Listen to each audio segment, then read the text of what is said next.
السلام علیکم دوستو یہ مبارک مہینہ ماہ رجب کا ہے اور اس مہینے کو مولا علی سے نسبت ہے، یعنی اسی مہینے میں مولا علی علیہ السلام کی ولادت ہوئی تھی۔ اس مہینے کی 13 رجب کو مولا علی علیہ السلام کی ولادت ہوئی تھی۔ دوستو، مولا علی کی ولادت کا واقعہ بھی بہت ہی دلچسپ ہے۔ ان کی ولادت کوئی عام ولادت نہیں تھی، یہ عام بچوں کی طرح اپنے گھروں میں پیدا نہیں ہوئے تھے یا کسی جنگل میں یا بیاباں میں یا صحرا میں پیدا نہیں ہوئے تھے۔ دوستو، ان کی ولادت بہت ہی دلچسپ ہے۔ ان کی ولادت اس جگہ پر ہوئی تھی جہاں لوگوں کے جانے کی خواب ہوتے ہیں، تمنائیں ہوتی ہیں کہ اس جگہ پر زندگی میں ایک بار جانے کا انہیں موقع مل جائے۔ اس جگہ پر مولا علی علیہ السلام کی ولادت ہوئی تھی۔ جی ہاں دوستو، مولا علی کی ولادت کعبہ شریف کے اندر ہوئی تھی، یعنی کعبہ شریف کے اندر ہوئی تھی، اور اس کا واقعہ بہت ہی دلچسپ ہے۔ اس واقعے کو آپ کو ضرور سنائیں گے، لیکن کیوں نہ مولا علی کے اور بھی واقعات پر نظر ڈالی جائے۔ دوستو، مولا علی کو حضور صلی اللہ علیہ وسلم سے بہت زیادہ نسبت ہے۔ سب سے پہلی بات، مولا علی کی پرورش ہی حضور صلی اللہ علیہ وسلم نے کی ہے۔ دوستو ذرا سوچئے، جس کی پرورش کرنے والے خود مالک مختار، دو عالم کے تاجدار، رحمت للعالمین ہو، اس کی پرورش کا عالم کیا ہوگا، اس کی تربیت کس طرح سے کی گئی ہوگی، جس کی پرورش ہی حضور صلی اللہ علیہ وسلم نے کی ہوئی۔ تو دوستو، آخر یہ سارے معاملات، یہ سارے واقعات کس طرح سے ہیں، آپ کو ایک ایک کر کے بتائیں گے۔ دوستو، اسی طرح سے ان تمام نسبتوں میں ایک نسبت اور بھی مولا علی کو حضور صلی اللہ علیہ وسلم سے بہت خاص ہے کہ حضور صلی اللہ علیہ وسلم کی ظاہری عمر، یعنی حضور صلی اللہ علیہ وسلم نے جو وقت دنیا میں گزارا، جتنی عمر دنیا میں گزاری تھی، اتنا ہی وقت حضرت مولا علی نے بھی دنیا میں گزارا، یعنی حضور صلی اللہ علیہ وسلم کی عمر 63 سال ہوئی تھی، اور اسی طرح سے مولا علی کی عمر بھی 63 سال ہی ہوئی ہے۔ دوستو، لیکن یہ تو ہوئی ظاہری بات، حضور صلی اللہ علیہ وسلم کی یہ عمر ہوئی ظاہری عمر۔ آخر حضور صلی اللہ علیہ وسلم کی عمر کتنی ہے؟ کیونکہ ہم تمام لوگ جانتے ہوں گے، ہم تمام لوگ جانتے ہی ہیں کہ حضور صلی اللہ علیہ وسلم کی تخلیق، یعنی حضور صلی اللہ علیہ وسلم کے نور کو اللہ تعالیٰ نے تمام کائنات کو بنانے سے پہلے فرشتوں کے پیدا کرنے سے پہلے ہی حضور صلی اللہ علیہ وسلم کے نور کو اللہ تعالیٰ نے پیدا فرما دیا تھا۔ تو آخر حضور صلی اللہ علیہ وسلم کی جو باطنی عمر ہے وہ بہت زیادہ ہے۔ آخر کتنی ہے، اس کے بارے میں یہ دیکھتے ہیں کہ حضور صلی اللہ علیہ وسلم کی ایک روایت ہے جس کو حضرت ابو ہریرہ رضی اللہ تعالیٰ عنہ روایت کرتے ہیں، جس کے راوی خود حضرت ابو ہریرہ ہیں۔ وہ روایت کرتے ہیں کہ حضور صلی اللہ علیہ وسلم نے ایک مرتبہ جبرائیل سے پوچھا کہ اے جبرائیل، یہ تو بتاؤ کہ تمہاری عمر کتنی ہے۔ دوستو، حضور صلی اللہ علیہ وسلم نے پوچھا تھا حضرت جبرائیل علیہ السلام سے، جو روح الامین ہے۔ تو انہوں نے ایک مرتبہ جب حضور صلی اللہ علیہ وسلم نے ان سے پوچھا کہ اے جبرائیل، آخر تمہاری عمر کتنی ہے، ذرا ہمیں بتاؤ کہ تمہاری عمر کتنی ہے۔ تو حضرت جبرائیل علیہ السلام سوچ میں پڑ گئے، کہنے لگے یا رسول اللہ صلی اللہ علیہ وسلم، مجھے یہ تو نہیں پتا کہ میری عمر کتنی ہے، لیکن ہاں، اللہ تعالیٰ کی نے جو کائنات بنائی اس سے پہلے اللہ نے اپنے نور کے جو کچھ ٹکڑے کیے تھے، یعنی اپنے نور سے کچھ چیزیں بنائی تھیں، کچھ نور کو الگ کیا تھا، اسی نور سے ایک ستارہ بنا تھا۔ وہ ستارہ 70,000 سالوں میں صرف ایک مرتبہ نکلتا تھا۔ یا رسول اللہ صلی اللہ علیہ وسلم، میں نے اس ستارے کو 72,000 مرتبہ دیکھا ہے۔ باقی آپ خود اندازہ لگا لیجئے کہ میری عمر کتنی ہے۔ تو دوستو، اس کے بعد میں جو حضور صلی اللہ علیہ وسلم کے الفاظ تھے وہ قابل غور ہیں، ان کو غور کرنے کی مقامات ہے کہ ان الفاظ پہ غور کریں کہ آخر حضور صلی اللہ علیہ وسلم کے الفاظ کیا تھے۔ اس کے بعد میں حضور صلی اللہ علیہ وسلم نے فرمایا، اے جبرائیل، وہ نور، وہ ستارہ میں ہی ہوں، یعنی وہ ستارہ جو 70,000 سال میں ایک مرتبہ نکلتا تھا، اور اس کو حضرت جبرائیل علیہ السلام نے 72,000 مرتبہ دیکھا۔ دوستو ذرا کیلکولیشن کیجئے کہ حضرت جبرائیل علیہ السلام کی عمر ہی کتنی زیادہ ہوگی کہ انہوں نے اس ستارے کو، جو ستارہ 70,000 سال میں، یعنی 70,000 سال بعد ایک مرتبہ نکلتا ہو، اس کو 72,000 مرتبہ دیکھا ہو۔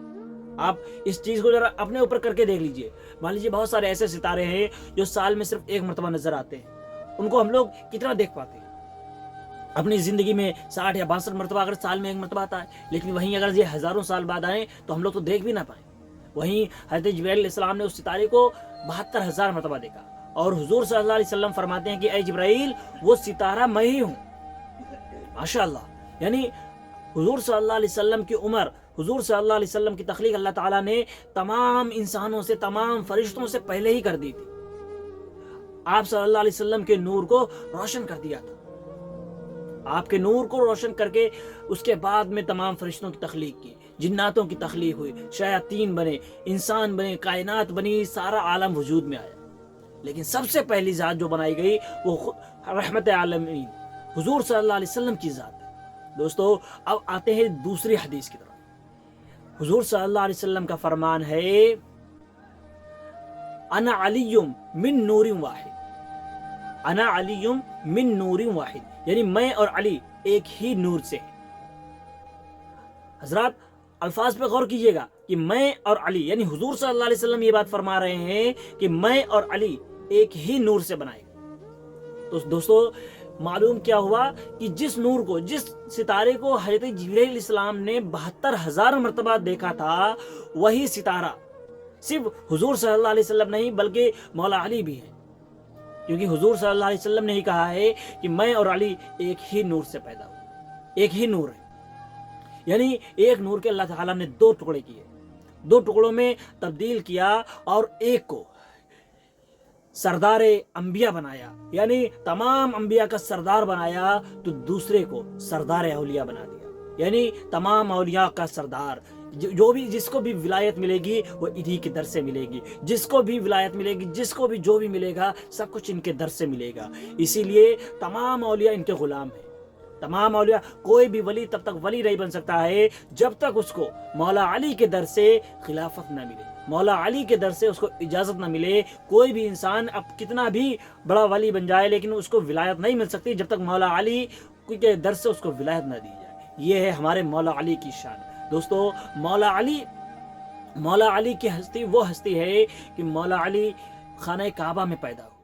دوستو آپ لوگوں نے اکثر سنا ہوگا کہ کعبے میں دیوار شک ہو گئی تھی، یعنی دیوار پھٹ گئی تھی، اور جو حجاج کرام، جو حاجی لوگ آج بھی مکہ شریف جاتے ہوں گے وہ دیکھتے ہوں گے ایک جگہ پر کعبے کی دیوار چٹکی ہوئی ہے، اس میں درار پڑی ہوئی ہے. اس درار کو آج بھی نہ جانے کتنی ٹیکنیک لگا کر، جانے کیا کیا چیزیں لگا کر، کتنا روپیہ خرچ کر کے اس درار کو بھرنے کی لاکھ کوششیں کی گئیں، لیکن وہ درار ویسی کی ویسی ہی ہو جاتی ہے. اس کو بھرا جاتا ہے پھر وہ ویسی ہو جاتی ہے. دوستو یہ درار کب اور کیسے آئی اس کو آپ کو ہم بتاتے ہیں. یہ ماجرا یہ ہے کہ حضرت فاطمہ بنت اسد رضی اللہ تعالی عنہ، یہ حضرت مولا علی علیہ السلام کی والدہ ہیں اور ابو طالب کی بیوی ہیں اور حضور صلی اللہ علیہ وسلم کی چچی جان ہیں. جب مولا علی ان کے شکم میں تھے، جب مولا علی ان کے شکم مبارک میں تھے یعنی پیٹ میں تھے، تب یہ ایک دن طواف کے لیے کعبے کے پاس پہنچی، یعنی کعبے شریف کا طواف کر رہی تھی. اتفاقاً ان کو جو بچہ کے ہونے کے ٹائم پہ جو درد ہوتا ہے وہ درد محسوس ہوا. ان کو درد کی شدت زیادہ ہونے لگی اور ان کو کوئی بھی آس پاس ساتھی نظر نہیں آیا. یعنی کس طرح سے یہ کس کا سہارا لے کر جاتی، کوئی نظر نہیں آیا، وہاں پر کوئی بھی نہیں تھا. پھر وہاں پر کیا دیکھتے ہیں، لوگ تھے لیکن دوری پر تھے، وہاں پر آس پاس کوئی بھی موجود نہیں تھا. پھر اتنے میں کیا ہوتا ہے کہ ایک آواز آتی ہے، ایک ندا آتی ہے، اور اس میں ندا یہ ہوتی ہے کہ اے فاطمہ اندر آ جاؤ. اب آخر وہ دیکھتے ہیں کہ دروازہ بند ہے، میں اندر جاؤں تو کیسے جاؤں. دوستو کعبے کے متولی اس وقت حضرت ابو طالب ہی تھے. اگر ایسا ہوتا کہ وہ تالا کھلا ہوتا یا دروازہ کھلا ہوتا، اس دروازے سے وہ اندر جاتی تو یہ کوئی کرشمہ نہیں رہتا، کوئی معجزہ نہیں رہتا، کوئی بڑی بات نہیں رہتی. لوگ کہتے ابو طالب ہی اس کے متولی تھے، کعبے کے متولی خود ابو طالب تھے، تو ان کی بیوی اگر اندر بچہ دیا، کعبے کے اندر ولادت ہوئی ان کے بیٹے کی، تو اس میں کیا بڑی بات. بھئی وہ متولی ہیں، وہ کچھ بھی کر سکتے ہیں. اس لیے یہاں پر یہ چیز بھی واضح ہو گئی کہ جب وہ دیکھتی ہے کہ دروازہ بند ہے اور ندا ہو رہی ہے کہ اندر آ جاؤ، اندر کیسے جائیں، لیکن کیا دیکھتی ہیں، وہ طواف ہی کر رہی تھی. اسی دوران کعبے کی دیوار پھٹتی ہے، یعنی دیوار کعبہ بیچ سے پھٹ جاتی ہے اور آپ کو ندا دی جاتی ہے، آواز دی جاتی ہے کہ اندر آ جاؤ. اس کے بعد حضرت فاطمہ بنت اسد رضی اللہ تعالی عنہا کعبے کے اندر چلی جاتی. جب لوگ دیکھتے ہیں کہ کعبے کی دیوار پھٹی اور وہ اس کے اندر چلی گئی، لوگ حیران ہوئے، پریشان ہو گئے. اتنے میں تمام طرح سے شور مچ گیا، تمام لوگوں نے شور مچایا. اس کے بعد ابو طالب بھی آ گئے.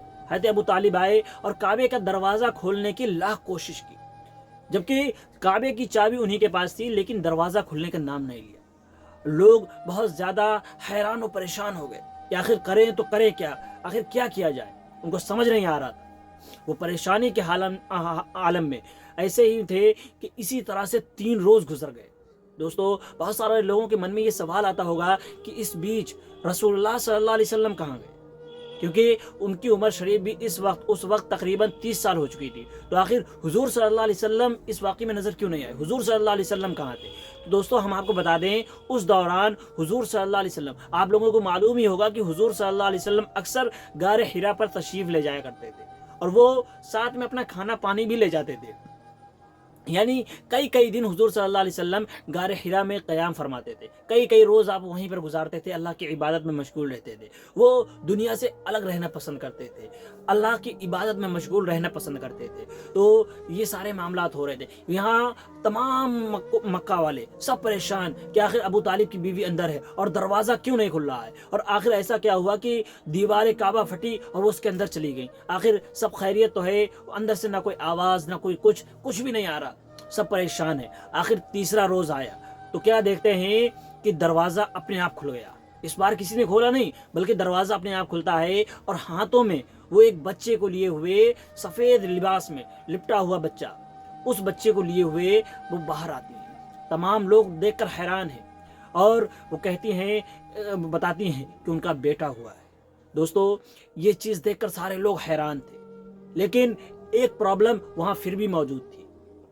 وہاں پر یہ چیز دیکھ کر سارے لوگ حیران پریشان کہ آخر ایسا کیسے ہو گیا کہ بچہ اندر ہوا، کوئی اندر اور موجود بھی نہیں تھا، کیونکہ آپ نے دیکھا ہوگا کہ جب کسی کی ولادت ہوتی ہے تو عورت کے پاس بہت ساری عورتیں ہوتی ہیں، یا نرسز وغیرہ ہوتی ہیں، یا دایا وغیرہ موجود رہتی ہیں، لیکن وہاں پر کون تھا؟ وہاں تو کوئی بھی نہیں۔ کعبہ شریف کے اندر کون تھا؟ کوئی نہیں، صرف حضرت فاطمہ بنت اسد رضی اللہ تعالیٰ عنہ، اور کعبے کے دروازے بند، دیوار جو پھٹی تھی وہ بھی بند ہو گئی تھی۔ آخر کیا ہوا؟ اس کے بعد میں وہ کیا دیکھتے ہیں، جب حضرت مولا علی کو ابو طالب کی گود میں دیا، وہ کیا دیکھتے ہیں کہ بچے نے آنکھیں نہیں کھولی ہیں، کئی روز گزر گئے۔ حضرت فاطمہ کہتی ہیں کہ 3 روز ہو گئے اس کی ولادت کو، لیکن ابھی تک اس نے آنکھ نہیں کھولی ہے۔ تمام مکے والے پریشان، تمام لوگ آئے، دیکھا کہ کیا کرا جائے، حکیموں کو بلایا گیا، ویدوں کو بلایا گیا، تمام لوگ آئے، لیکن کوئی بھی اس کا علاج نہیں بتا پایا، سب پریشان، آخر ماجرا کیا ہے؟ تو پھر اسی طرح سے جب خوب چرچائیں پھیلنے لگی، یہ بات حضور صلی اللہ علیہ وسلم تک پہنچی کہ آپ کے چچا کے یہاں بیٹا ہوا ہے، لیکن عجیب بات ہے کہ وہ آنکھ نہیں کھول رہا ہے، 3 روز ہونے کو آئے ہیں لیکن اس بچے نے ابھی تک آنکھ نہیں کھولی، آخر ماجرا کیا ہے؟ حضور صلی اللہ علیہ وسلم مسکرائے، کیونکہ حضور صلی اللہ علیہ وسلم اس بات سے واقف تھے کہ کون آیا ہے اور کون آنے والا ہے۔ دوستو جب حضور صلی اللہ علیہ وسلم پہنچے تو اپنے چچا سے کہا کہ اے چچا جان، میرے بھائی کو میری گود میں دیجیے۔ حضور صلی اللہ علیہ وسلم نے جیسے ہی مولا علی کو اپنی گود میں لیا، حضرت مولا علی نے آنکھیں کھول دی۔ آپ نے آنکھیں کھول دی، یعنی حضرت مولا علی کی یہ بھی ایک خاصیت ہے، یہ بھی خصوصیت ہے کہ انہوں نے سب سے پہلے جو چہرہ دیکھا تھا وہ حضور صلی اللہ علیہ وسلم کا چہرہ تھا۔ یعنی کتنی مبارک آنکھیں ہوں گی کہ جو کھلی تو رسول اللہ کی گود میں کھلی، اس سے پہلے انہوں نے آنکھ بھی کھولنا گوارا نہیں کیا، کیونکہ انہوں نے دنیا کو دیکھنا گوارا ہی نہیں کیا جب تک انہوں نے یہ تہیہ کر لیا تھا، ارادہ کر لیا تھا کہ جب تک حضور صلی اللہ علیہ وسلم کا چہرہ نہیں دیکھیں گے تب تک دنیا کو نہیں دیکھیں گے۔ ایسے ہی جوانی کے جب کافی وقت گزرنے کے بعد میں ایک مرتبہ رسول اللہ صلی اللہ علیہ وسلم کے ساتھ مولا علی بیٹھے ہوئے تھے، تو آپ نے مولا علی سے پوچھا، اے علی آخر یہ تو بتاؤ تم نے پیدا ہوتے وقت لوگوں کو پریشان کیوں کیا تھا، گھر والوں کو اتنا زیادہ پریشان کیوں کر دیا تھا، تم نے آنکھ کیوں نہ کھولی؟ تو مولا علی نے کہا تھا کہ اے رسول اللہ صلی اللہ علیہ وسلم، میں نے اللہ رب العزت سے وعدہ کیا تھا، اس سے وعدہ کر کے آیا تھا کہ دنیا میں سب سے پہلے تیرے حبیب کا چہرہ دیکھوں گا، حضور صلی اللہ علیہ وسلم کا چہرہ دیکھوں گا اور کسی کا نہیں۔ اسی وجہ سے میں نے جب تک آپ کا چہرہ نہ دیکھا، جب تک آپ کی گود میں نہ آ گیا، تب تک میں نے کسی کا چہرہ نہیں دیکھا یا آنکھ نہیں کھولی۔ تو دوستو یہ ہے مولا علی، یہ ہے ان کی خاصیت۔ اور اس کے بعد میں حضرت ابو طالب نے ان کا نام علی رکھا، اور حضرت فاطمہ بنت اسد رضی اللہ تعالیٰ عنہ نے ان کا نام حیدر رکھا تھا، یعنی ماں کی جانب سے ان کا نام حیدر ہے، لیکن ان کا نام حیدر ہونے کی ایک نسبت، ایک نام، ایک وجہ ایک اور بتائی جاتی ہے، مولا علی کا حیدر نام ہونے کی ایک وجہ یہ بھی بتائی جاتی ہے کہ وہ عرب میں ایک رسم ہوا کرتی تھی. آپ جانتے ہی ہوں گے کہ عرب میں پہلے جہالت بہت زیادہ تھی، طرح طرح کی جاہلانہ رسمیں وہاں پر موجود تھیں. ویسے ہی وہاں پر ایک اور رسم تھی کہ جب بھی کوئی بچہ پیدا ہوتا تھا تو اس کو ایک پہاڑی کے پاس لے جا کر رکھ دیا جاتا تھا، اور اس پہاڑی سے ایک اجگر نکلتا تھا، بہت بڑا سانپ نکلتا تھا، اور وہ اگر اس بچے کو نقصان پہنچا دے، یعنی اس بچے کو کھا جاتا تھا، تو یہ سمجھا جاتا تھا کہ یہ بچہ منحوس ہے. اور اگر وہ سانپ اس بچے کو چھوڑ دیتا تھا تو یہ مانا جاتا تھا کہ یہ بچہ مبارک ہے، یہ بچہ اچھا ہے. تو لوگوں نے کہا کہ اے ابو طالب، کہاں لے جا رہے ہو بچے کو؟ یعنی جب مولا علی کی ولادت کے بعد میں آپ اس کو اپنے گھر لے جا رہے تھے تو لوگوں نے کہا کہ اے ابو طالب، کیا تم رسم بھول گئے؟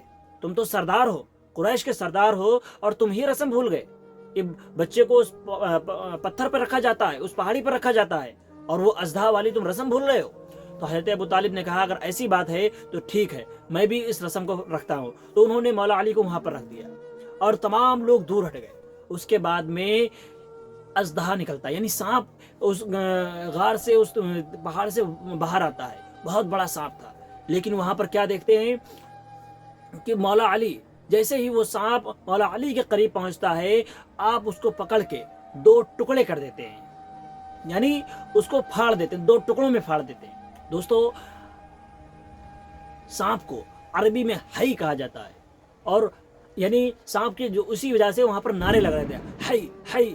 تو اس کے بعد میں جب مولا علی نے اس کو 2 ٹکڑے میں پھاڑ دیا تو پھاڑنے کو عربی میں در کہتے ہیں. تو جب مولا علی نے وہاں پر پھاڑا، اس کو سانپ کو پھاڑنے کے وہ ہوا تو یہ شور بلند ہو رہا تھا، ہئی در ہئی در ہئی در. اس جب لوگ نعرے لگا رہے تھے ہئی در ہئی در، تو اس طرح سے مولا علی کی والدہ نے آپ کا نام حیدر رکھا، یعنی سانپ کو پھاڑنے والا. اور اسی طرح سے حیدر نام کے اور بھی کئی معنی نکلتے ہیں. اور اس کی نسبت، یعنی یہ نام مولا علی کی والدہ نے حیدر کیوں رکھا، اس پر بھی ایک واقعہ ہے. دوستو، مولا علی آخر کب دامن اسلام میں آئے؟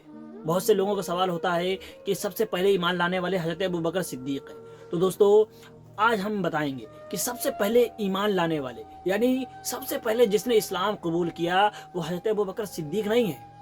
یہاں پر مرد یا عورت کی بات نہیں کر رہے ہیں، ہم یہاں پر سب سے پہلے کی بات کر رہے ہیں. جب بھی یہ ذکر آتا ہے کہ سب سے پہلے اسلام کس نے قبول کیا تو لوگ حضرت ابوبکر صدیق کا نام لیتے ہیں. دوستو، وہ مردوں میں سب سے پہلے، یعنی جوانوں میں، مردوں میں سب سے پہلے حضرت ابوبکر صدیق ہیں، بے شک ہیں الحمدللہ. لیکن سب سے پہلے جس نے اسلام قبول کیا وہ حضرت خدیجہ رضی اللہ تعالیٰ عنہا، وہ ایک عورت. اس کے بعد میں حضرت مولا علی نے اسلام قبول کیا. دوستو، مولا علی خود بتاتے ہیں کہ میں نے نماز پڑھنا تب شروع کیا، میں نے نماز تمام امت مسلمہ سے، تمام لوگوں سے تقریباً 5 سال پہلے نماز پڑھنا شروع کیا. دوستو، مولا علی بہت پہلے ہی نماز پڑھنا شروع کر چکے تھے. لیکن دوستو، خیر وہ ایک الگ بات. لیکن جب بھی حضور صلی اللہ علیہ وسلم نے اعلان کیا، جب بھی حضور صلی اللہ علیہ وسلم نے پکارا کون میری مدد کو آتا ہے، تب مولا علی حاضر ہوئے، تب مولا علی کھڑے ہوئے اور حاضر ہو گئے. دوستو، بچپنے کا دور تھا، یعنی مولا علی کے بچپنے کا عالم تھا. جب وہ بہت ہی چھوٹے تھے اس وقت مکے میں قحط پڑا ہوا تھا. یعنی مولا علی بھی کچھ ہی سال کے ہوئے ہوں گے، 1 یا 2 سال کی عمر ہوگی. اس وقت مکہ مکرمہ میں قحط پڑا ہوا تھا. یعنی اور آپ جانتے ہی ہیں کہ پہلے کے دور میں کتنی زیادہ مفلسی تھی، کتنی زیادہ غریبی تھی. وہیں ابو طالب پر بھی اس کا اثر پڑا تھا، کیونکہ ابو طالب کے کئی بیٹے تھے. ایک تو ان کے کئی بیٹے خود موجود تھے، اور وہیں پر آپ صلی اللہ علیہ وسلم کی پرورش بھی ابو طالب نے ہی کی تھی. ابو طالب کا کام بھی کچھ خاص نہیں چل رہا تھا. ویسے وہ تجارت کرتے تھے، لیکن ان کی تجارت بھی کچھ خاص نہیں چل رہی تھی. تو اس وجہ سے ان کے اور وہ پرورش کرنے میں قاصر تھے، یعنی ان کو تکلیفوں کا سامنا کرنا پڑ رہا تھا. لیکن حضور صلی اللہ علیہ وسلم نے یہ چیز ان کی سمجھ لی تھی. تو آپ صلی اللہ علیہ وسلم اپنے چچا حضرت عباس رضی اللہ تعالیٰ عنہ کے پاس گئے. کہنے لگے چچا جان، کیوں نہ اپنے چچا ابو طالب کی کچھ مدد کی جائے. ان کے اولادیں ہیں، ان کی اولاد زیادہ ہے اس وقت آپ جانتے ہیں کہ ان کی مالی حالت بھی ٹھیک نہیں ہے. تو کیوں نہ ان کا بوجھ تھوڑا کم کیا جائے. ان کے اولاد میں سے ان کی پرورش کا ذمہ ایک کا ذمہ ہم لوگ لے لیتے ہیں. تو آپ کہتے ہیں ہاں بھتیجے، بہت اچھی بات ہے، یہ چیز بہت اچھی ہے، کیوں نہ چلو ابو طالب سے چل کے بات کرتے ہیں. تو جب آپ ابو طالب کے پاس گئے، حضرت ابو طالب کے پاس حضور صلی اللہ علیہ وسلم پہنچے اور حضرت عباس پہنچے، تو آپ نے کہا، آپ نے بتایا، آپ نے آنے کا سبب بتایا کہ اے چچا، ہم آپ کے اولادوں کو کی پرورش کرنا چاہتے ہیں، آپ کی مالی حالت ٹھیک نہیں ہے، ہم سمجھتے ہیں، اس وجہ سے ہم ایک بچے کو ہم لینا چاہتے ہیں اور ایک بچے کو چچا عباس لینا چاہتے ہیں۔ تو آپ ایسا کیجئے کہ ایک بچے کو ہمیں دے دیجئے اور ایک بچے کو چچا عباس کو دے دیجئے۔ اس کے بعد میں ابو طالب کہتے ہیں ٹھیک ہے بھتیجے، جیسی تمہاری مرضی، جو تم کو بہتر لگے وہ کر لو۔ اس کے بعد میں حضرت عباس کہتے ہیں کہ اے بھتیجے، تم کس کو لینا چاہو گے؟ تو حضرت حضور صلی اللہ علیہ وسلم کہتے ہیں کہ میں علی کو لوں گا۔ تو حضرت عباس کہتے ہیں کہ مجھے پتا تھا کہ تم علی کو لوگے، اسی لیے تم علی کو لے لو اور میں عقیل کو لیتا ہوں۔ دوستو، حضرت عقیل جو حضرت مولا علی کے بھائی ہیں، ان کی پرورش حضرت عباس رضی اللہ تعالیٰ عنہ نے کی تھی۔ یہ اور انہی کے بیٹے حضرت مسلم جو کربلا کے میدان میں، یعنی کربل میں جب حضرت حسین نے بھیجا تھا سب سے پہلے، یہ انہی کے بیٹے گئے تھے، حضرت مسلم بن عقیل جن کو کہا جاتا ہے، وہ حضرت عقیل کے بیٹے تھے۔ حضرت عقیل کی پرورش حضرت عباس رضی اللہ تعالیٰ عنہ نے کی تھی، اور وہیں پر حضرت مولا علی اسی وقت سے، یعنی 1 یا 2 سال کی عمر سے حضور صلی اللہ علیہ وسلم کی پرورش میں آ گئے۔ اب آپ صلی اللہ علیہ وسلم حضرت مولا علی کی پرورش کرنے لگے، آپ رحمت آغوش میں ان کی پلنے لگے۔ دوستو ذرا سوچئے یہ کتنا سہانا پل ہوگا کہ پرورش کن کی گود میں پا رہے ہیں، یعنی حضور صلی اللہ علیہ وسلم کی گود میں حضرت مولا علی پرورش پا رہے ہیں۔ دوستو ظاہر سی بات ہے، اب جو شخص مولا علی، جو انسان کی پرورش حضور صلی اللہ علیہ وسلم کر رہے ہوں، اس کو ایمان قبول کرنے یا اسلام قبول کرنے کا سوال ہی نہیں آتا، لیکن اس کے باوجود مولا علی نے ہر وقت ہر بار رسول اللہ کی بات پر لبیک کہا۔ ایک مرتبہ حضرت ابو طالب کیا دیکھتے ہیں کہ سخت اندھیری رات ہے، ایک شخص کعبے کے پاس میں نماز ادا کر رہا ہے، اتنے میں ایک بچہ آتا ہے اور ان کے بازو میں یعنی سائیڈ میں کھڑا ہو جاتا ہے، اور اس کے تھوڑی دیر بعد ایک عورت آتی ہے، وہ بھی نیت باندھ کے وہ نماز میں شامل ہو جاتی ہیں۔ جب آپ نے قریب جا کر دیکھا تو وہ کوئی اور نہیں بلکہ ان کے بھتیجے محمد صلی اللہ علیہ وسلم اور ان کے بھتیجے کی بیوی حضرت خدیجہ اور ان کا بیٹا حضرت مولا علی ہے۔ جب اس کے بعد میں مولا علی سے سوال کیا کہ اے بیٹے یہاں آؤ، آخر تم لوگ یہ کیا کر رہے تھے؟ تو حضور صلی اللہ تو جب حضرت ابو طالب نے مولا علی سے پوچھا بیٹے تم کیا کر رہے تھے، یہ کیا چیز ہے جو تم کر رہے تھے، تو مولا علی نے کہا کہ ابا جان یہ نماز ہے، یہ ہم اللہ کی عبادت کر رہے تھے۔ تو حضرت ابو طالب نے اس وقت اپنے بیٹے سے کہا تھا اے بیٹے تم اپنے بھائی کا ساتھ کبھی مت چھوڑنا، وہ جو بھی کہیں تم ہمیشہ وہی کرنا اور ہمیشہ ہر حالات میں ان کا ساتھ دینا، کبھی بھی ان کا ساتھ مت چھوڑنا۔ دوستو اس کے بعد میں ساری زندگی کبھی بھی مولا علی نے اپنے بھائی حضور صلی اللہ علیہ وسلم کا ہاتھ، ان کا ساتھ کبھی نہیں چھوڑا، ہر میدان میں۔ اسی طرح سے جب حضور صلی اللہ علیہ وسلم کو اللہ نے حکم دیا کہ اے نبی اپنے اہل قرابت کو یعنی قریب والوں کو، رشتہ داروں کو اسلام کی دعوت دو، اعلان اسلام کا اعلان کرو، جب آپ نے پہاڑی یعنی جب آپ نے دعوت کی تھی اپنے تمام رشتہ داروں کو، تمام قریش والوں کو، حضرت ابو طالب کے گھر میں جب دعوت دی تھی، ان کے لیے دعوت کا انتظام کیا، اس کے بعد میں آپ صلی اللہ علیہ وسلم نے فرمایا تھا کہ اے میرے قرابت والوں، اے میرے رشتہ داروں، میں تمہیں اللہ کے عذاب سے ڈراتا ہوں، اللہ کی طرف بلاتا ہوں، ایک اللہ پر ایمان لے آؤ۔ تو اس وقت سب لوگ سب خاموش رہے، تو آپ نے پوچھا تھا کہ کون ہے جو میرے ساتھ دے گا؟ تو اس وقت صرف ایک ہی شخص کھڑا ہوا، وہ کون ہے وہ آپ کو بتانے کی ضرورت نہیں، وہ ذات صرف مولا علی کی ذات ہے۔ مولا علی چھوٹی سی عمر ہے، 10-11 سال عمر ہے، 10 سال کی عمر ہوگی، 9 یا 10 سال کی عمر ہوگی، کھڑے ہوتے ہیں یا رسول اللہ میں آپ کا ساتھ دوں گا۔ پھر رسول اللہ صلی اللہ علیہ وسلم دیکھتے ہیں کہ تمام لوگ بیٹھے ہوئے ہیں، اس کے بعد پھر آپ واعظ نصیحت کرتے ہیں اور کہتے ہیں کہ اے لوگو میرا ساتھ دو، کون ہے آپ لوگوں میں جو ہمارا ساتھ دے گا، میرا ساتھ دے گا؟ اس کے بعد بھی ایک ہی شخص کھڑا ہوتا ہے، وہ مولا علی ہوتے ہیں کہ یا رسول اللہ میں آپ کا ساتھ دوں گا۔ اسی طرح سے 3 مرتبہ ہوتا ہے، تینوں مرتبہ مولا علی کھڑے ہوتے ہیں اور کہتے ہیں یا رسول اللہ میں آپ کا ساتھ دوں گا۔ دوستو اس وقت مولا علی کے سر پر آپ صلی اللہ علیہ وسلم نے ہاتھ پھیرا کہ اے علی مجھے پتا ہے تم میرا ساتھ ضرور دو گے، اور اس طرح سے مولا علی نے ثابت کیا کہ ہر قدم پر، ہر مشکل میں وہ آپ کے ساتھ ہے۔ سب سے پہلی بات کہ مولا علی کی شجاعت اور بہادری، آج کوئی بھی ایسا چاہے وہ کسی بھی دھرم کا ماننے والا ہو، مولا علی کی پاور، ان کی طاقت، وہ کسی بھی دھرم کا ماننے والا کیوں نہ ہو، وہ مولا علی کی طاقت، ان کی پاور، ان کی شجاعت کا انکار کر ہی نہیں سکتا ہے۔ آج بھی جو بھی مسلمان جب بھی طاقت کی بات آتی ہے، شجاعت کی بات آتی ہے، بہادری کی بات آتی ہے، تو سب سے پہلا نام جو آتا ہے وہ مولا علی کا ہے۔ بے شک وہ مولا علی کا نام ہے۔ تو دوستو، مولا علی کی ذات وہ ذات ہے کہ مولا علی واحد ایسی شخصیت ہیں کہ ہر جنگ میں حضور صلی اللہ علیہ وسلم کے ساتھ رہے ہیں، یعنی ہر جنگ میں حضور صلی اللہ علیہ وسلم کے علم بردار، یعنی جو اسلامی شجاعت کا جو جھنڈا تھا، یعنی اسلامی علم تھا، وہ مولا علی کے ہاتھ میں رہا ہمیشہ، اور ہر جنگ میں آپ صلی اللہ علیہ وسلم کے ساتھ رہے، کبھی بھی آپ کا ساتھ نہیں چھوڑا تھا۔ تو دوستو، ہر غزوے میں مولا علی ساتھ رہے۔ ایسے ہی جب حضور صلی اللہ علیہ وسلم مکہ مکرمہ میں تھے، آپ کو معلوم ہی ہوگا کہ کس طرح سے کفار حضور صلی اللہ علیہ وسلم پر ظلم و ستم کرتے تھے، مسلمانوں پر ظلم و ستم کرتے تھے، ان پر سختیاں کرتے تھے، کہ جب آخر ایک روز تمام کفار ایک جگہ پر جمع ہوئے، جس کو دار الندوہ بولتے ہیں، یعنی دار الندوہ وہاں ایک جگہ تھی، ایک گھر تھا، اس کو دار الندوہ کہا جاتا تھا۔ وہاں پر تمام کفار اکٹھا ہوتے تھے اور مسلمانوں کے خلاف سازشیں کرتے تھے، یعنی میٹنگ ہوتی تھی، وہ آفس تھا ان لوگوں کا، کفار کا وہ آفس ہوا کرتا تھا جس کو دار الندوہ کہا جاتا ہے۔ اور وہاں پر تمام کفار اکٹھا ہوئے، اب سب لوگ حضور صلی اللہ علیہ وسلم کے قتل کی سازش کرنے لگے، یعنی کس طرح سے حضور صلی اللہ علیہ وسلم کو قتل کیا جائے، ان کو مارا جائے۔ تو اتنے میں ایک شخص بولا کہ حضور صلی اللہ علیہ وسلم یعنی محمد کو ضلع وطن کر دیا جائے، یہاں سے نکال دیا جائے۔ لیکن دوستو، وہیں پر یعنی اس بیچ میں، ان کفاروں کے بیچ میں شیطان بھی بھیس بدل کر، یعنی ایک دوسرے شخص کا روپ لے کر، ایک بوڑھے انسان کا سفید پوش روپ لے کر وہاں پر موجود تھا۔ شیطان نے کہا کہ اگر تم ان کو نکال دو گے تو وہ جہاں جائیں گے وہ اپنی دنیا بنا لیں گے، تو یہ تجویز، یہ طریقہ بیکار ہے، کوئی اور طریقہ بتاؤ۔ ایک دوسرے نے کہا کہ محمد کو قتل کر دیا جائے، تو لوگوں نے کہا کہ اگر ان کو قتل کر دو گے تو قریش کا مطالبہ، قریش تمہارے خلاف ہو جائیں گے، قریش سے جنگ کیسے کرو گے؟ جب یہ بھی تجویز کام نہ آئی تو کسی نے کہا کہ ان کو قید کر لیا جائے۔ جب یہ تجویز پیش کی تو شیطان بولا کہ اگر ان کو قید کر لو گے تو ان کو چاہنے والے اتنے زیادہ ہیں، ایسے لوگ ہیں ان کے چاہنے والے، کہ اگر تم ان کو 7 سمندر پار بھی قید کرو گے تو وہاں سے بھی ان کو چھڑا لے جائیں گے، تو یہ تجویز بھی بیکار ہے۔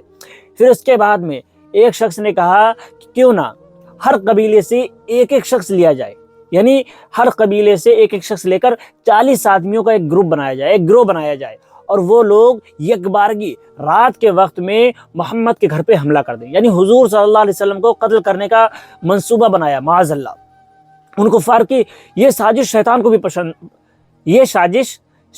بہت پسند آئی۔ شیطان بولا، واہ، بہت اچھی ترکیب ہے، اسی پر عمل کرو، اس طرح سے قریش تمہارے خلاف کھڑے بھی نہیں ہو پائیں گے۔ اگر قریش تم سے جنگ کریں گے تو وہ 40 قبیلوں سے ایک ساتھ نہیں لڑ سکتے ہیں، تو ظاہر سی بات ہے انہیں خون بہا کی رقم لینی پڑے گی، اور وہ 40 قبیلوں کے لیے کوئی بڑی بات نہیں ہے، 40 قبیلے مل کر خون بہا کی رقم ادا کر دیں گے، اور اس طرح سے ہمیں محمد سے چھٹکارا مل جائے گا۔ تو یہ ساری تجویز شیطان نے مل کر تمام کفار کے ساتھ بنائی، اور یہ کیونکہ اللہ ہر چیز سے واقف ہے، اللہ ہر چیز جاننے والا ہے۔ اللہ نے حضرت جبرائیل علیہ السلام کو بھیجا، حضور صلی اللہ علیہ وسلم کے پاس حضرت جبرائیل آئے اور آپ کو کفار کی تمام سازشوں سے آگاہ کیا۔ اس کے بعد میں حضور صلی اللہ علیہ وسلم حضرت ابو بکر صدیق کے پاس گئے اور سارا ماجرا بیان کیا کہ اے ابو بکر، ہم سب کو آج ہجرت کرنی ہے، اللہ کا حکم آیا ہے کہ ہمیں ہجرت کرنی ہے، آج کفار نے ہمیں قتل کی تیاریاں کی ہیں۔ تو حضرت ابو بکر صدیق نے گزارش کی کہ یا رسول اللہ صلی اللہ علیہ وسلم، کیا میں آپ کا رفیق بن سکتا ہوں، آپ کا ساتھی بن سکتا ہوں؟ تو حضور صلی اللہ علیہ وسلم نے فرمایا، اے ابو بکر، تم بے شک میرے ساتھی ہو اور تم ہی میرے ساتھ چلو گے۔ اور اس کے بعد میں رسول اللہ صلی اللہ علیہ وسلم نے حضرت ابو بکر سے تمام تیاریاں کرنے کا حکم دیا۔ تو اس طرح سے حضرت ابو بکر نے اونٹ کی تیاریاں کی، ساری چیزیں پیش کی۔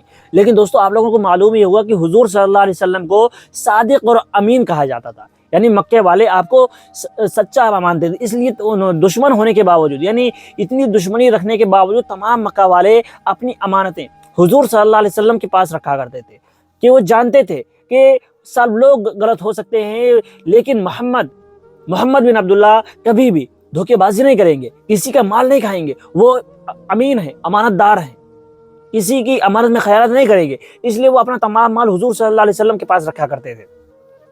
لیکن اب ظاہر سی بات ہے، جب حضور صلی اللہ علیہ وسلم کو رات میں ہجرت کرنی ہے، اب لوگوں کا مال واپس تو اس ٹائم نہیں کر سکتے ہیں اسی ٹائم جا کر، تو اب ظاہر سی بات ہے کہ اگر وہ ایسے ہی چلے جاتے تو لوگوں کو کہنے کا ہو جاتا کہ محمد صلی اللہ علیہ وسلم تمام کفار کا، تمام مکے والوں کا مال لے کر بھاگ گئے، اور یہ چیز آپ برداشت نہیں کر سکتے تھے، اور تو کیوں نہ اس کے لیے آپ نے دوسرا راستہ نکالا گیا۔ اب وہاں پر آپ نے گئے، کس کے پاس گئے؟ دیکھنے والی بات ہے کہ آپ مولا علی کے پاس گئے اور کہا کہ علی، آج رات تم میرے بستر پر آرام کرنا، اور یہ تمام مکے والوں کی امانتیں کل صبح انہیں واپس کر دینا، اور اس کے بعد تم بھی مدینے آ جانا۔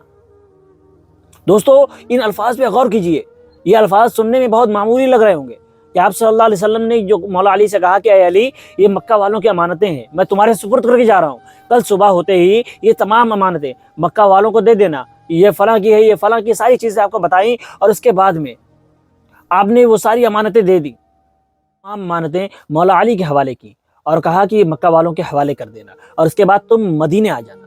دوستو، مولا علی فرماتے ہیں کہ میں تمام عمر کبھی بھی چین سے نہیں سویا، ہمیشہ یہ ڈر رہا کہ پتہ نہیں کب موت کا فرشتہ آ جائے اور میں غفلت میں چلا جاؤں، لیکن ایک ایسی رات تھی جب میں سکون سے سویا تھا۔ تو آپ سے لوگوں نے سوال کیا کہ اے علی بن ابی طالب، اے امیر المومنین، آخر وہ کون سی رات تھی کہ جس رات آپ چین و سکون سے سوئے تھے؟ تو مولا علی نے کہا کہ وہ رات ہجرت کی رات تھی، جب حضور صلی اللہ علیہ وسلم ہجرت فرما رہے تھے اور میں آپ صلی اللہ علیہ وسلم کے بستر پر آرام فرما رہا تھا۔ دوستو، ذرا غور کیجئے کہ حضور صلی اللہ علیہ وسلم کے بستر پر، یعنی ظاہر سی بات ہے وہ بستر آج موت کا بستر بنا ہوا ہے، اس پر لیٹنے والے کی موت یقینی تھی کہ موت ہونا، کیونکہ 40 لوگ اس کو گھیرے ہوئے، کوئی بھی شخص ہو، آج کتنا ہی خاص دوست کیوں نہ ہو، کتنا ہی بھائی کیوں نہ ہو، اس کو اگر کہہ دیا جائے کہ آج میری جان پر خطرہ ہے، تم میری جگہ پر لیٹ جاؤ، اور اس کو معلوم ہو جائے کہ اس بستر پر لیٹنے والے کی جان پر حملہ ہونے والا ہے، تو کوئی بھی نہیں لیٹے گا۔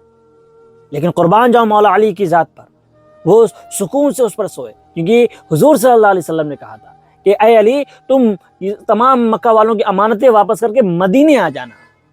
تو اس لیے مولا علی کہتے ہیں کہ مجھے یقین ہو گیا تھا کہ اور کبھی مجھے موت آ سکتی ہے، لیکن آج کی رات مجھے موت نہیں آنی ہے۔ اگر موت آنی ہوتی تو حضور صلی اللہ علیہ وسلم کبھی نہ کہتے کہ تم مدینے آ جانا۔ تو اس کے بعد میں جب رات کو کفار آئے، دوستو، جب کفاروں نے گھیر رکھا تھا، لیکن دوستو یہاں پر ایک بات اور غور کرنے والی ہے۔ آپ لوگوں نے اکثر سنا ہوگا کہ حضور صلی اللہ علیہ وسلم جن گلیوں سے گزر جاتے تھے، جن راستوں سے گزر جاتے تھے، وہ گلی مہک جاتی تھی، یعنی حضور صلی اللہ علیہ وسلم کی خوشبو سے وہ گلیاں مہکتی رہتی تھی۔ یہ چیز آپ نے ضرور سنی ہوگی اور بہت سارے لوگوں نے سنی ہوگی۔ تو آپ ذرا سوچئے کہ جن گلیوں سے حضور صلی اللہ علیہ وسلم گزر جاتے تھے وہ گلیاں مہکتی رہتی تھی، تو آخر ایسا کیا ہوا اس رات کہ حضور صلی اللہ علیہ وسلم چلے گئے؟ کافی دیر ہو گئی حضور صلی اللہ علیہ وسلم کو گزرے ہوئے، اور بستر پہ مولا علی ہیں۔ تو ظاہر سی بات ہے جب حضور صلی اللہ علیہ وسلم کے گزرنے پر وہ خوشبو آتی تھی، تو حضور صلی اللہ علیہ وسلم کی موجودگی میں بھی وہ خوشبو ضرور آتی ہوگی جو آپ کے گزرنے پہ آتی تھی۔ تو آخر وہاں پر ایسا کیا تھا کہ حضور صلی اللہ علیہ وسلم وہاں پر موجود نہیں ہیں، لیکن وہ خوشبو اتنی زیادہ آ رہی ہے؟ دوستو، یہ ہمارا ماننا ہے کہ ظاہر سی بات ہے کہ اگر وہ خوشبو ان لوگوں کو آتی رہی تو اس کا مطلب یہی ہے کہ وہ خوشبو جو حضور صلی اللہ علیہ وسلم کے جسم اطہر سے آتی تھی، جسم مبارک سے آتی تھی، وہی خوشبو مولا علی کے بدن سے بھی آتی تھی۔ بس یہی وجہ ہے کہ کفار اس چیز کا فرق نہیں جان پائے کہ یہاں پر سونے والے حضور صلی اللہ علیہ وسلم ہیں، محمد بن عبداللہ ہیں، یا علی بن ابی طالب ہیں۔ دوستو، یہ ہمارا ماننا ہے، یہ ہم آپ کو کسی حدیث یا حوالے سے نہیں کریں، یہ ہمارا ماننا ہے، کیونکہ ہم نے قرآن و حدیث میں سنا ہے، ہم نے اکثر روایتوں میں سنا ہے کہ جو حضور صلی اللہ علیہ وسلم کے بدن سے خوشبو آتی رہتی تھی، جن گلیوں سے گزر جاتے تھے وہ گلیاں مہک جاتی تھیں۔ تو اس موقع پر یہ چیز ہمارے دماغ میں آئی، ہمارے دل میں آئی، تو سوچا آپ کو بیان کروں۔ دوستو، اس کے بعد میں آپ ذرا سوچئے کہ مولا علی کی شجاعت کتنی زیادہ ہے، مولا علی کے حضور صلی اللہ علیہ وسلم پر قربان ہونے کا جذبہ کتنا زیادہ ہے۔ اور اس کے بعد میں حضرت مولا علی مدینے پہنچے تھے، تمام مکے والوں کی صبح امانتیں واپس کر کے آپ مدینے پہنچ گئے تھے، اور صرف اتنا ہی نہیں بلکہ مدینے میں بھی آپ تمام طرح کی خدمتیں انجام دیتے رہے، بنا کسی لالچ، بنا کسی وجہ کے، بس حضور صلی اللہ علیہ وسلم کے ساتھ تمام خدمتیں انجام دیتے رہے۔ تو دوستو، جس وقت تمام مسلمان مدینہ منورہ میں پہنچے، اب ظاہر سی بات ہے مسلمان مفلسی کے عالم میں، ان کے پاس کچھ بھی نہیں ہے۔ اب وہاں پر آپ صلی اللہ علیہ وسلم نے ایک ایسا طریقہ نکالا جس سے تمام مسلمانوں کا بھلا ہو جائے، تمام مسلمانوں کی بہتری کا ایک راستہ نکالا کہ آپ نے انصار اور مہاجر وہ ہیں جو مکہ سے ہجرت کر کے آئے تھے، اور انصار وہ تھے جو مدینہ میں موجود تھے، یعنی انصار و مہاجرین میں بھائی چارہ کر دیا، یعنی ایک انصار کو دوسرے مہاجر کا بھائی بنا دیا، یعنی جیسے کہ حضرت ابوبکر کو کسی انصاری کا بھائی بنا دیا، حضرت عمر کو کسی دوسرے انصاری کا بھائی بنا دیا، حضرت عثمان کو دوسرے انصاری کا بھائی بنا دیا، اس طرح سے آپ نے تمام لوگوں کو بھائی بھائی بنا دیا۔ اب جب سارے لوگ بھائی بھائی بن گئے تو وہاں پر صرف مولا علی بچے تھے، آپ نے ان کو کسی کے ساتھ نہیں بھیجا، کسی کے ساتھ نہیں کیا کہ تم ان کے بھائی ہو۔ اب مولا علی بعد میں رسول اللہ صلی اللہ علیہ وسلم سے کہنے لگے کہ اے حضور صلی اللہ علیہ وسلم، آپ نے تمام لوگوں کو بھائی بھائی بنایا لیکن میرا بھائی کسی کو نہیں بنایا۔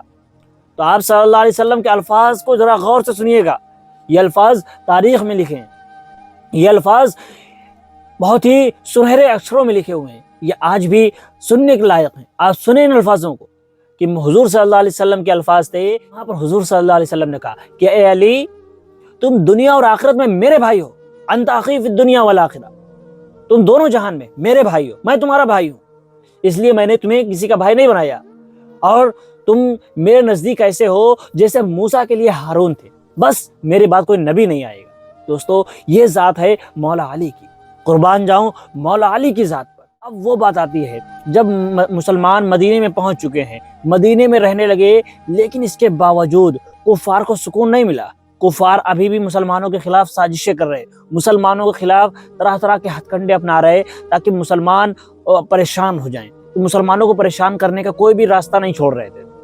تو پھر اس حالت میں اللہ پاک نے حضور صلی اللہ علیہ وسلم کو کفار کے ساتھ جہاد کرنے کا حکم دیا، ان سے جنگ کرنے کا حکم دیا۔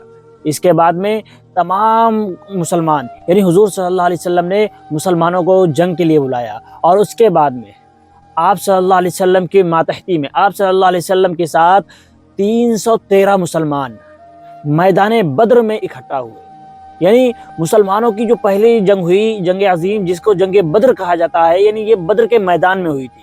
بدر ایک جگہ ہے، اس میدان کو بدر کہا جاتا ہے، اس لیے اس جنگ کا نام جنگ بدر پڑ گیا۔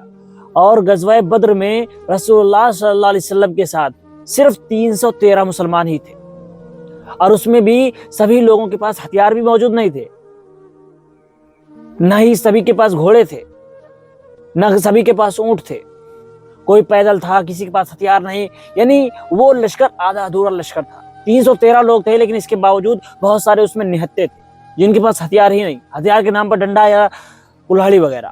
سوچئے ذرا کہ وہ 313 کا لشکر، اور دوسری جانب کفار قریش کا لشکر جو کہ تقریباً 1000 سے زیادہ کی فوج لے کر حاضر ہوا۔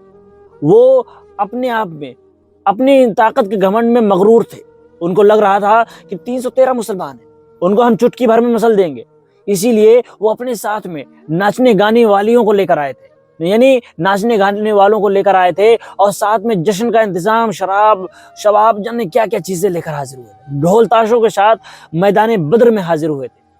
ایک طرف 313 مسلمان جن کے پاس ڈھنگ سے ہتھیار بھی نہیں، نہ ہی گھوڑے ہیں نہ اونٹ ہیں، اور دوسری جانب 1000 سے زیادہ کفار کا لشکر ہے جن کے پاس بے انتہا اونٹ ہے، سواری کے لیے گھوڑے بھی ہیں، اونٹ بھی ہیں، اور ہتھیار کی تو کوئی شمار ہی نہیں۔ اور پھر آخر جنگ کا وقت آ گیا، دونوں فوجیں آمنے سامنے اکٹھا ہو گئی۔ اب اتنے میں عتبہ جو کہ قریش کا سردار ہے، وہ آگے آیا اور کہنے لگا اے محمد صلی اللہ علیہ وسلم، اس نے محمد کہا اے محمد بن عبداللہ، مقابلے کے لیے بھیجو۔ تو اتنے میں 3 صحابی، انصاری صحابی مقابلے کے لیے نکلے۔ عتبہ نے پوچھا تم لوگ کون ہو؟ تو انہوں نے اپنا تعارف کرایا، بتایا کہ ہم انصار ہیں۔ اس کے بعد عتبہ کہنے لگا کہ تمہارا ہمارا کوئی جوڑ نہیں، اے محمد بن عبداللہ، ہمارے مقابلے کے بھیجو۔ اس کا کہنے کا مطلب یہ تھا کہ قریش والوں کے بھیجو، ہمیں قریشوں سے جنگ کرنی ہے، ہمیں انصار سے مطلب نہیں ہے۔ تو آپ صلی اللہ علیہ وسلم نے حضرت حمزہ کو بھیجا، حضرت حمزہ، حضرت مولا علی اور حضرت عبیدہ رضی اللہ تعالیٰ عنہ۔ تو یہ تینوں لوگ آگے بڑھے۔ ان تینوں نے سر پر اپنے زرہ پہن رکھی تھی، یعنی جو کیپ رہتی ہے، لوہے کی کیپ رہتی ہے خرد، اس کو پہن رکھا تھا، اس وجہ سے ان کا چہرہ نظر نہیں آ رہا تھا۔ تو عتبہ نے پوچھا کون ہیں آپ لوگ، اپنا تعارف کرائیں، نام بتائیں۔ حمزہ نے اپنا تعارف کرایا کہ میں حمزہ بن عبد المطلب، مولا علی نے تعارف کرایا کہ میں علی بن ابی طالب، اور حضرت عبیدہ نے کہا میں عبیدہ۔ تو اس کے بعد میں عتبہ نے کہا ہاں اب ہمارے مقابلے کے لوگ آئے۔ عتبہ نے کہا کہ میں مقابلے کے لیے آتا ہوں، اور میرا بھائی شیبہ اور میرا بیٹا ولید مقابلے کے لیے آتا ہے۔ یہ تینوں لوگ آگے بڑھے۔ دو شہداء حضرت امیر حمزہ رضی اللہ تعالی عنہ نے عتبہ کا مقابلہ کیا اور اس کو واصل جہنم پہنچا دیا، یعنی ایک ہی وار میں اس کو جہنم میں رشید کر دیا، جہنم پہنچا دیا۔ اس کے بعد مولا علی نے ولید کا مقابلہ کیا اور ایک ہی بار میں وہ بھی جہنم میں واصل ہو گیا۔ اس کے بعد حضرت عبیدہ کو شیبہ نے زخمی کر دیا تھا، تو حضرت عبیدہ زخمی ہو گئے تھے، ایسے ہی مولا علی ان کی مدد کو آگے آئے اور مولا علی نے ولید کو بھی، حضرت مولا علی نے شیبہ کو بھی واصل جہنم کر دیا۔ اس طرح سے دو لوگوں کو مولا علی نے مار دیا، اور اس کے بعد میں مولا علی حضرت عبیدہ کو اپنے کاندھوں پر اٹھا کر بارگاہ نبوت میں لے کر آئے۔ ان کی پنڈلی ٹوٹ چکی تھی، یعنی چور چور ہو چکی تھی، وہ گودا بھی باہر نکل آیا تھا، ان کی ایسی حالت ہو گئی۔ لیکن دوستو اس کے بعد عام جنگ شروع ہو گئی، گھماسان کی جنگ ہوئی۔ دوستو ایسی جنگ تھی، صحابہ کرام کہتے ہیں کہ اس جنگ کو دیکھ کر ہمارے جو کلیجہ ہے وہ منہ کو آتا تھا، یعنی اتنا خوف و ہراس کا عالم تھا۔ سوچئے ذرا 313 مٹھی پر مسلمان، جن کے پاس نہ ہتھیار ہے، نہ تلوار ہے، نہ بھالا ہے، نہ برچھی ہے، نہ تیر ہے، نہ کمان ہے، چند مٹھی پر مسلمان، اور ادھر ہزاروں کی تعداد میں لشکر موجود ہے۔ سوچئے ذرا کیسا عالم ہوگا۔ لیکن دوستو اس کے باوجود اللہ کی مدد مسلمانوں کے ساتھ تھی، مسلمانوں کا ایمان بہت مضبوط تھا۔ اسی جنگ میں حضرت مولا علی نے وہ شجاعت کے جوہر دکھائے کہ جدھر بھی مولا علی گھومتے تھے ادھر بس ایک ہی آواز آتی تھی، لا فتح الا علی، لا سیف الا ذوالفقار۔ دوستو مولا علی جس طرح بھی مڑ جاتے تھے، دشمن گاجر مولی کی طرح کاٹتے جاتے تھے۔ دوستو آپ جان کر حیران رہ جائیں گے کہ جنگ بدر میں، یعنی اس جنگ میں جس میں مسلمانوں کی جیتنے کی امید نظر نہیں آ رہی تھی اور کفار اپنے گھمنڈ میں چور تھے، یعنی اوور کانفیڈنس اتنا زیادہ تھا کہ ان کو لگتا تھا کہ ہم ہی جیتیں گے، اس جنگ میں 70 کافر مارے گئے، 70 کفار قتل کر دیے گئے اور 70 کو بندی بنا لیا گیا، یعنی قید کر لیا گیا۔ سوچئے ذرا، یہ تھی مسلمانوں کی پاور، مسلمانوں کا ایمان۔ اور دوستو اور سب سے حیرانگی کی بات، آپ سن کر حیران رہ جائیں گے کہ 3 روایتیں ہیں موجود۔ ایک روایت میں آتا ہے کہ مولا علی نے 39 کفار کو واصل جہنم کیا، یعنی 39 کافروں کو مارا، اور دوسری روایت میں آتا ہے کہ 37 کافروں کو آپ نے قتل کیا، اور تیسری روایت میں آتا ہے جس میں آتا ہے کہ آپ نے 35 کافروں کو مارا۔ دوستو اگر سب سے کم والی روایت بھی مانی جائے جس میں آپ نے 35 کو مارا ہے، سوچئے ذرا کہ 35 کو اکیلے مولا علی نے مل کر مارا اور 35 کو باقی 312 لوگوں نے مل کے مارا۔ سوچئے یہ مولا علی کی پاور ہے کہ جتنے 312 لوگوں نے مل کر اکیلے مارے تھے، سوچئے ذرا جتنے کفار کو 312 لوگوں نے مارا، مل کے مارا تھا، اتنے کفار کو مولا علی نے اکیلے مارا تھا، یعنی 35 کافروں کو اکیلے واصل جہنم کیا۔ یہ تھی مولا علی کی پاور۔ صرف جنگ بدر ہی نہیں، اس کے بعد جب جنگ احد ہوئی، اس کے 1 سال بعد ہی جنگ احد ہو گئی۔ دوستو اس جنگ میں مسلمانوں سے ایک غلطی ہو گئی تھی۔ حضور صلی اللہ علیہ وسلم نے جب میدان احد کا مقابلہ دیکھا، مناظرہ کیا، جب اس کا دیکھا تو محسوس کیا کہ اس پہاڑی پر، جس پہاڑی کے پیچھے یعنی سائے میں مسلمان کی فوج اکٹھا تھی، اس پہاڑی سے پیچھے سے کفار کے آنے کا خطرہ تھا۔ تو آپ صلی اللہ علیہ وسلم نے 50 تیر انداز، یعنی 50 ایسے جوانوں کو، 50 سپاہیوں کو، ایسے سپاہیوں کو جو تیر انداز تھے، ان کو پہاڑی پر کھڑا کر دیا کہ کوئی بھی پیچھے سے اگر آئے تو وہ ان کو روک سکے۔ اور حضور صلی اللہ علیہ وسلم نے ان کو صاف صاف وارننگ دے دی تھی، کچھ بھی ہو جائے، کوئی کیسے بھی حالات ہوں، ہم ہار رہے ہوں یا جیت رہے ہوں، تم اپنی جگہ نہیں چھوڑو گے جب تک میں حکم نہ دوں۔ لیکن پھر جنگ جب شروع ہوتی ہے تو مسلمانوں نے کفار کو کھدیڑنا شروع کر دیا، یعنی کفار بھاگنے لگتے ہیں۔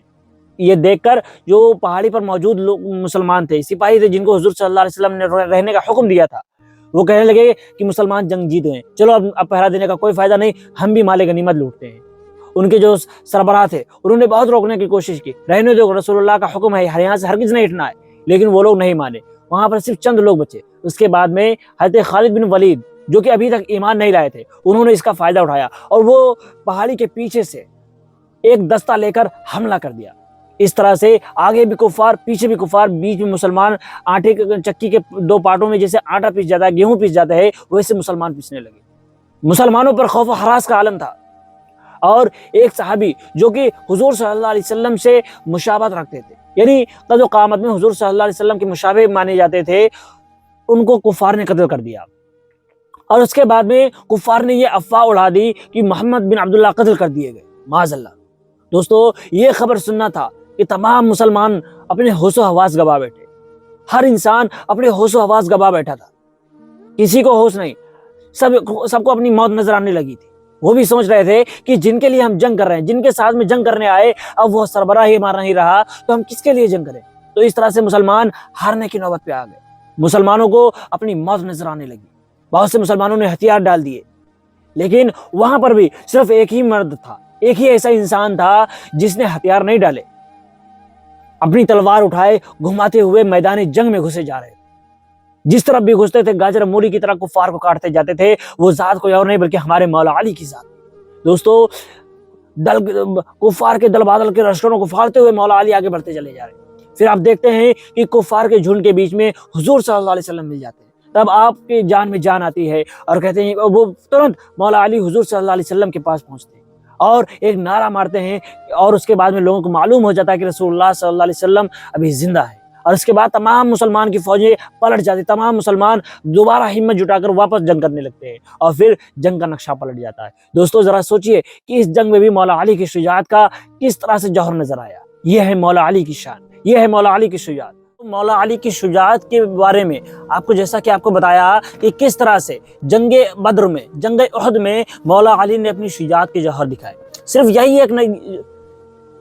صرف ایک یہی جنگ نہیں ہے، بلکہ ہر جنگ میں، تمام جنگوں میں مولا علی نے ایسے ہی بڑے بڑے جوہر دکھائے تھے۔ اور اس کے بعد میں ایک اور جنگ ہوتی ہے، ہوتا کیا ہے اصل میں کہ جن یہودیوں کو حضور صلی اللہ علیہ وسلم نے ضلع وطن کر دیا، یعنی یہودیوں کو مدینے سے بھگا دیا تھا، جو مدینے سے بھگا دیے گئے، مدینے کے یہودی جو آس پاس گاؤں دیہاتوں وغیرہ میں تھے سب جمع ہو گئے، اور اس کے بعد میں ان لوگوں نے سازش رچ کے کفار، یعنی جو کہ کفار قریش ابھی ہارے ہوئے تھے، احد کا صدمہ بھولے نہیں تھے وہ، اور اسی بیچ میں تمام کافر یعنی تمام کفار اور یہود و نصارہ سب مل کر ایک بہت بڑی فوج تیار ہوئی، یعنی اتنی بڑی فوج تیار کر کے ان لوگوں نے یہ پلاننگ بنا لی کہ مدینے کے اوپر ہی حملہ کر دیں گے۔ سوچئے ذرا، یعنی جہاں پر حضور صلی اللہ علیہ وسلم اور آپ کے تمام صحابہ کرام موجود ہیں، ان کے گھروں پر حملہ کر دیا جائے، یعنی پورے مدینے پر چڑھائی کرنے کے لیے ایک بہت بڑی طاقتور فوج اکٹھا کی گئی۔ اب ظاہر سی بات ہے اس کے بارے میں بھی اللہ تعالیٰ نے حضور صلی اللہ علیہ وسلم کو پہلے سے ہی باخبر کر دیا۔ تو اس کے بعد میں آپ صلی اللہ علیہ وسلم نے تمام صحابہ کرام سے میٹنگ کی، مشورہ کیا، سب نے اپنی اپنی رائے پیش کی۔ اسی طرح سے حضرت سلمان فارسی رضی اللہ تعالیٰ عنہ نے ایڈوائز دی، رائے دی، حضور صلی اللہ علیہ وسلم کو انہوں نے مشورہ دیا کہ یا رسول اللہ صلی اللہ علیہ وسلم، یہ مدینہ چاروں طرف سے کھلا ہوا ہے، پیچھے ایک طرف باغات ہیں، تو کیوں نہ مدینے کے چاروں جانب صرف ایک طرف جانے کا راستہ ہے، اگر وہ راستے پر، یعنی تمام راستے پر ہم لوگ راستہ کھود دیں، یعنی ایک خندق کھود لیں، مدینے کے چاروں طرف ایک خندق کھود دی جائے، اس سے کفار ہم تک نہیں آ سکیں گے اور ہم کفار کا مقابلہ کر سکیں گے۔ تو حضور صلی اللہ علیہ وسلم کو حضرت سلمان فارسی رضی اللہ تعالیٰ عنہ کی یہ ترکیب بہت پسند آئی، تو آپ نے تمام صحابہ کرام کو حکم دیا کہ مدینے کی ارد گرد بہت بڑی خندق کھود دی جائے۔ دوستو اس کام میں تمام صحابہ کرام بھوکے پیاسے لگ گئے اور مدینے کی ارد گرد خندق کھودنے لگے۔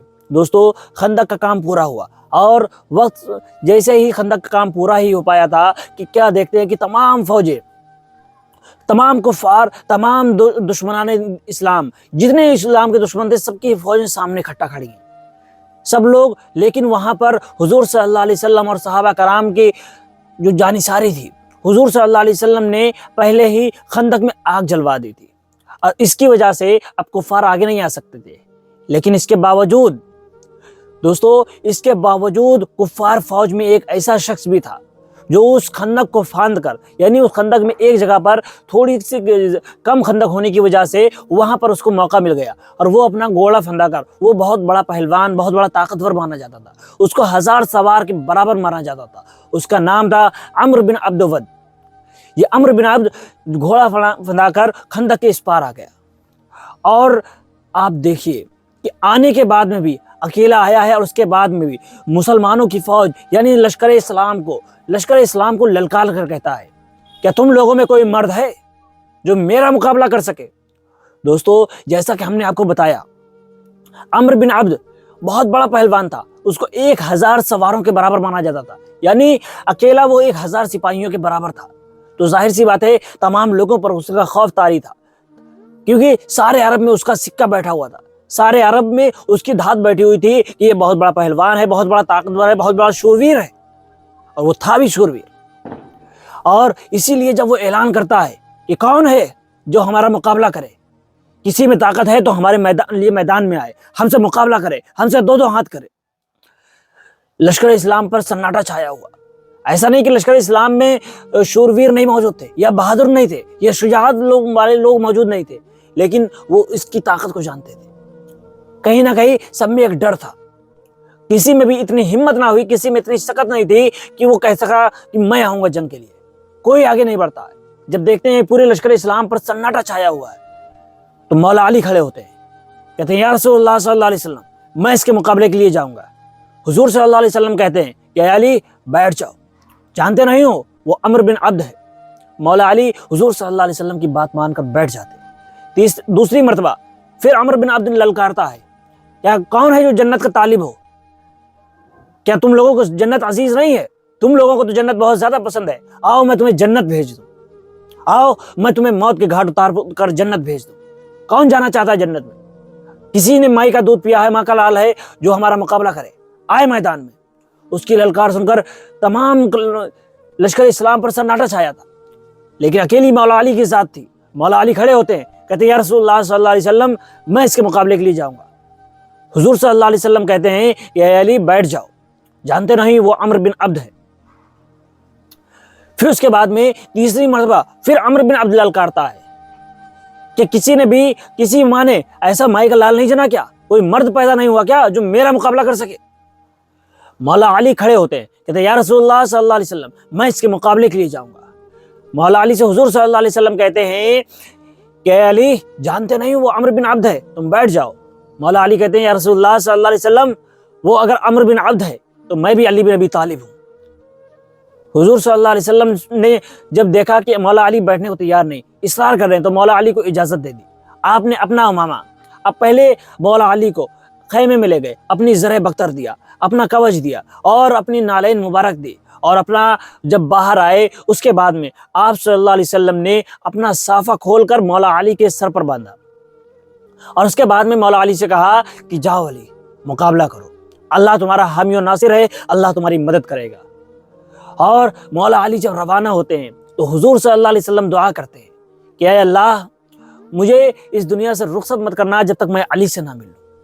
دیکھیے یہ ہے مولا علی سے حضور صلی اللہ علیہ وسلم کی محبت، یعنی اللہ تعالیٰ سے دعا کر رہے ہیں کہ اللہ جب تک علی واپس نہ آ جائے مجھے بھی اس دنیا سے رخصت مت کرنا۔ سوچئے ذرا، مولا علی جنگ کے لیے جاتے ہیں، مولا علی جیسے ہی وہاں پر پہنچتے ہیں، بہت ہی سینہ تان کر مولا علی جا رہے تھے، تو کسی نے کہا کہ یا رسول اللہ صلی اللہ علیہ وسلم دیکھو کس طرح سے علی بن ابی طالب اکڑ کر چل رہے ہیں۔ تو حضور صلی اللہ علیہ وسلم نے کہا تھا کہ آج علی نہیں ہے، بلکہ کفار کے مقابلے میں، کفر کے مقابلے میں اسلام جا رہا ہے۔ وہ علی نہیں، وہ اسلام لڑنے جا رہا ہے، وہ ایمان لڑنے جا رہا ہے۔ تو دوستو اس کے بعد میں جب ان دونوں کا آمنا سامنا ہوتا ہے تو مولا علی اس کو اسلام کی دعوت دیتے ہیں، کہتے ہیں اے عمرو بن عبد تو اسلام قبول کر لے۔ وہ کہتا ہے کہ ایسا نہیں ہو سکتا ہے، تو کہتا ہے کہ مولا علی کہتے ہیں تو پھر مجھ سے جنگ کے لیے تیار ہو جا۔ عمرو بن عبد حیران پریشان کہ آخر ایسا کون عرب میں پیدا ہو گیا، ایسا کون سا مائی کا لال پیدا ہو گیا جو مجھے جنگ کے لیے للکارے۔ کہنے لگے تمہارا نام کیا ہے، تمہاری اتنی ہمت کہ تم مجھے جنگ کے لیے للکارتے ہو؟ مولا علی کہتے ہیں کہ میرا نام علی بن ابی طالب ہے۔ عمرو بن عبد کہتا ہے کہ بھتیجے تم ابھی چھوٹے ہو، واپس چلے جاؤ، میں تم سے جنگ کرنا نہیں چاہتا۔ مولا علی کہتے ہیں کہ لیکن میں تو تجھ سے جنگ کرنا چاہتا ہوں، اور میں تم سے جنگ کروں گا، یا تم اسلام قبول کر لو یا پھر میرا مقابلہ کرو۔ عمرو بن عبد بھی غصے میں بفرے ہوئے شیر کی طرح مولا علی پر حملہ کر دیتا ہے۔ مولا علی پیدل تھے اور وہ گھوڑے پر سوار تھا، وہ فوراً ہی گھوڑے سے اتر جاتا ہے اور اپنے گھوڑے کے دونوں پاؤں کاٹ دیتا ہے، اور اس کے بعد میں مولا علی پر ایسا وار کرتا ہے کہ اس کی تلوار مولا علی کے سر پہ لگتی ہے اور آپ کا زرہ وقتر کاٹتے ہوئے، یعنی سر کا جو خرد رہتا ہے اس کو کاٹتے ہوئے آپ کے ماتھے پر پہنچ جاتی ہے۔ دوستو اس سے آپ کو زیادہ گہری چوٹ نہیں آئی، لیکن آپ کے ماتھے پر ایک نشان پڑ گیا جو ساری زندگی آپ کے ماتھے پر رہا۔ لیکن دوستو اس کے بعد میں باری تھی مولا علی کی۔ مولا علی نے اس پر ایک ایسا کرارا وار کیا، صرف ایک ہی وار کیا کہ اس کا کندھے سے لے کر جسم کے 2 حصے ہو گئے۔ سوچئے ذرا، یعنی اس کو 2 حصوں میں بانٹ دیا۔ یہ ہے مولا علی کی پاور۔ اس پہلوان کو جس کے بارے میں کہا جاتا تھا کہ 1000 سپاہیوں کے برابر، 1000 آدمیوں پہلوانوں کے برابر جس کو مانا جاتا تھا، اس کو مولا علی نے ایک ہی وار میں ختم کر دیا۔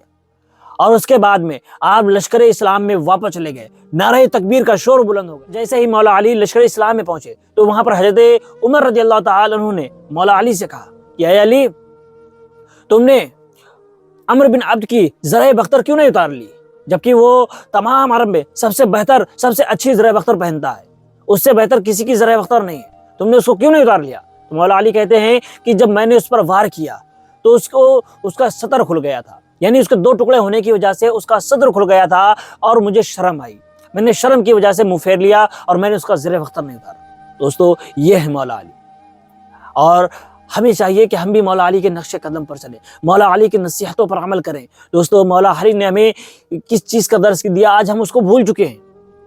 ہمیں چاہیے کہ ہم مولا علی کی باتوں پر عمل کریں۔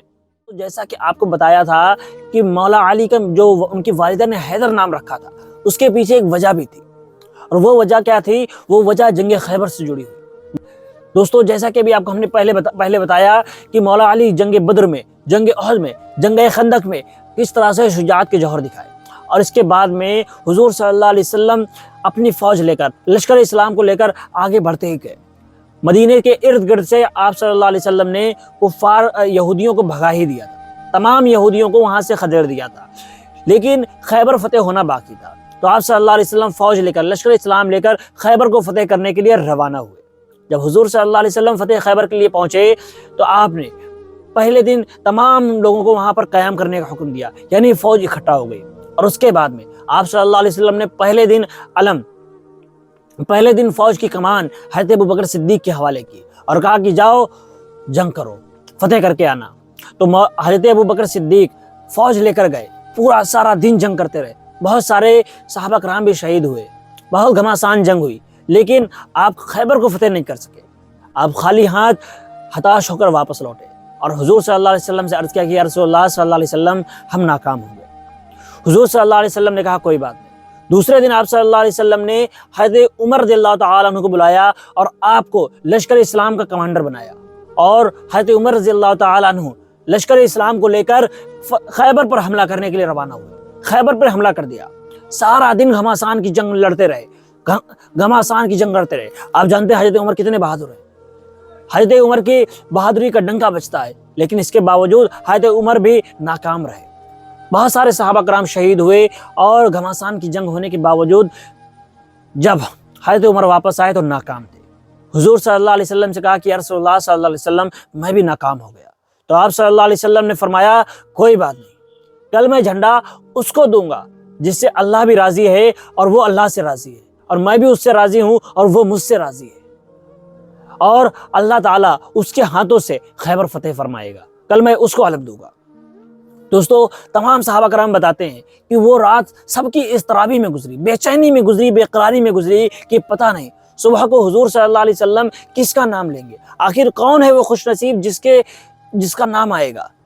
حضرت عمر رضی اللہ تعالیٰ عنہ کہتے ہیں کہ خدا کی قسم کبھی بھی میرے دل میں یا میرے ذہن میں کبھی بھی خلافت کو لے کے یا کبھی بھی یہ نہیں آیا کہ مجھے کمانڈری ملے یا مجھے برتری ملے یا مجھے سرداری عطا کی جائے، کبھی نہیں آیا، لیکن اس رات میرے دل میں یہ ارمان تھے کہ کاش حضور صلی اللہ علیہ وسلم مجھے کمانڈر بنا دیں، میرا نام پکار لیں، کیونکہ اس دن کچھ بات ہی الگ تھی، کیونکہ اس دن کے لیے حضور صلی اللہ علیہ وسلم نے کہا تھا کہ جس شخص کو میں جھنڈا عطا کروں گا، جس شخص کو میں علم بردار بناؤں گا، اس سے اللہ راضی ہے اور وہ اللہ سے راضی ہے، اور میں بھی اس سے راضی ہوں، وہ مجھ سے راضی ہے۔ سوچئے کتنی بڑی بات تھی۔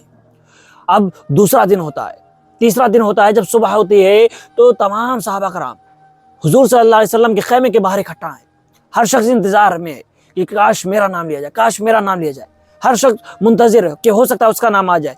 لیکن جب حضور صلی اللہ علیہ وسلم خیمے سے باہر آتے ہیں تو لوگوں پہ نظر ڈالتے ہیں, کہتے ہیں کہ علی بن ابی طالب کہاں ہیں.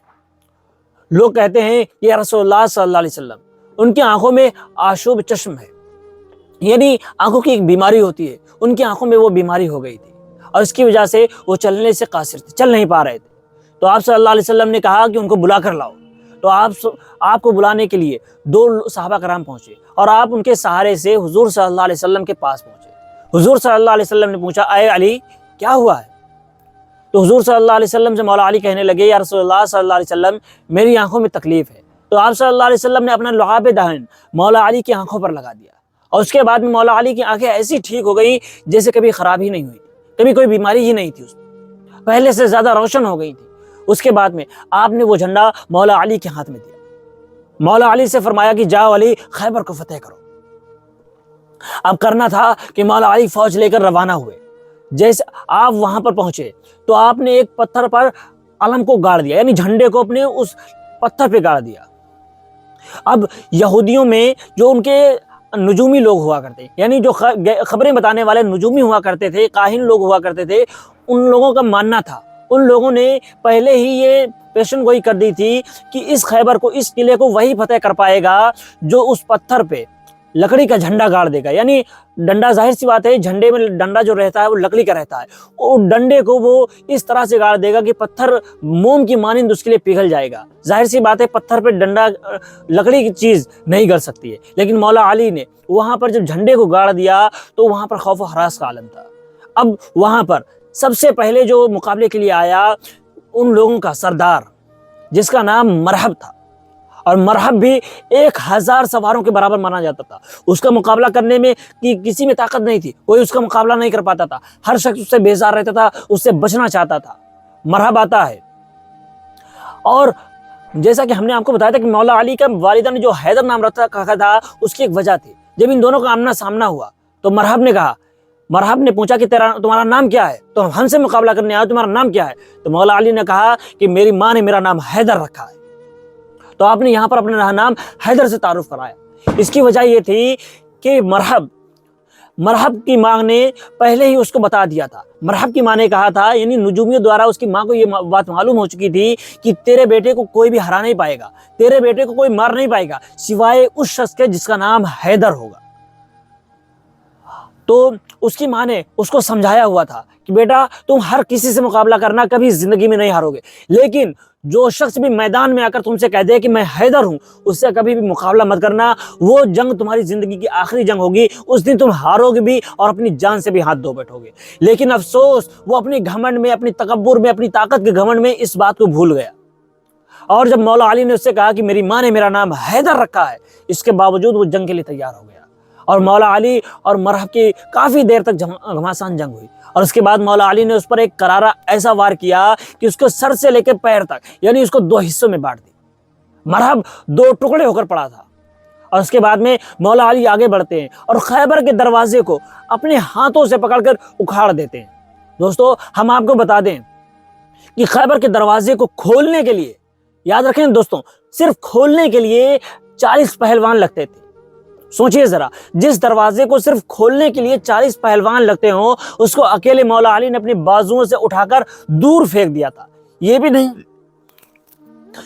نہیں کہ صرف توڑا ہو, بلکہ اٹھا کر دور پھینک دیا تھا. اور اس کے ایک پڑھے کو اٹھا کر وہ سارا دن ڈھال کی طرح استعمال کر کے جنگ کرتے رہے تھے. سوچئے ذرا, یہ ہے مولا علی کی پاور. اور اس طرح سے تمام لشکر اسلام خیبر کے قلعے کے اندر داخل ہو گیا اور خیبر کا قلعہ فتح ہو گیا. کیونکہ جب ان کا سردار مرحب ہی مارا گیا, اس کے بعد میں فوج کے حالات بگڑ گئے اور مولا علی نے وہ شجاعت کے جوہر دکھائے, وہ جنگ کے کرتب دکھائے کہ خیبر کے قلعے کے دروازے کو, جو کہ جس کو 40 پہلوان مل کے کھولا کرتے تھے, اس کو ایک ہاتھ سے اٹھا کر سارا دن جنگ کرتے رہے. صحابہ کرام بتاتے ہیں کہ جنگ ختم ہونے کے بعد میں ہم لوگوں نے اس دروازے کو اٹھانے کی کوشش کی کہ دیکھیں یہ دروازہ کہیں سچ میں ہلکا تو نہیں ہے. علی بن ابی طالب نے, مولا علی نے اس کو اکیلے ایک ہاتھ سے اٹھا لیا تھا. تو وہ صحابہ کرام بتاتے ہیں کہ ہم بہت سارے لوگ مل کر بھی اس دروازے کو نہ اٹھا سکے جس کو مولا علی نے اکیلے اٹھایا تھا. سوچئے ذرا, ماشاءاللہ کیا ہے مولا علی کی پاور, کیا ہے ان کی قوت. یہ تھی مولا علی کی قوت, یہ تھی ان کی پاور. صرف اتنا ہی نہیں، مولا علی تمام جنگوں میں حضور صلی اللہ علیہ وسلم کے ساتھ رہے، ہر جنگ میں حضور صلی اللہ علیہ وسلم کے علم بردار مولا علی رہے، اور ہمیشہ ہر جنگ میں، جس جنگ میں بھی مولا علی گئے وہ جنگ جیت کر ہی واپس آئے تھے۔ دوستو، مولا علی صرف اتنا ہی نہیں، حضرت ابو بکر کے دور میں بھی مولا علی کی شجاعت کا ڈنکا بجتا رہا۔ حضرت عمر کے وصی حضرت مولا علی تھے، حضرت ابو بکر کے وصی یعنی آپ کے وزیر مولا علی تھے، حضرت ابو بکر کے دور میں وزیر حضرت مولا علی، حضرت عمر کے دور میں وزیر مولا علی تھے، حضرت عثمان کے دور میں وزیر مولا علی تھے۔ سوچیے، یہ ہے مولا علی کی شان۔ مولا علی کی خدمات بہت زیادہ ہیں، ہم ان کو گنوا بھی نہیں سکتے۔ مولا علی وہ ہیں جن کے بارے میں قرآن میں تقریباً 300 سے زائد آیتیں نازل ہوئی، جن کی شان میں 300 آیتیں نازل ہوئی ہیں قرآن پاک۔ سوچئے ذرا، یہ ہے مولا علی کی شان۔ حضرت عمر کہتے ہیں، حضرت عمر ایک مرتبہ نہیں بلکہ کئی مرتبہ کہتے ہیں کہ علی، خدا ہمیں تمہارے بعد زندہ نہ رکھے۔ ہمیشہ وہ یہی کہا کرتے تھے کہ اے علی، اگر تم نہ ہوتے تو عمر برباد ہو جاتے۔ سوچئے ذرا دوستو، یہ ہے مولا علی کی شخصیت، کیونکہ حضرت عمر رضی اللہ تعالیٰ عنہ مولا علی کی علمی صلاحیت سے واقف تھے، اس لیے ہمیشہ یہی کہا کرتے تھے کہ اے علی، اگر آج تم نہ ہوتے تو عمر ہلاک ہو جاتا۔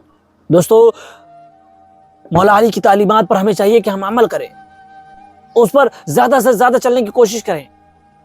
دوستو، آپ لوگوں کو مولا علی کے واقعات کیسے لگے بتائیے گا ضرور، اور اس ویڈیو کو شیئر ضرور کرنا۔ دوستو، ملتے ہیں اگلی ویڈیو میں۔ السلام علیکم۔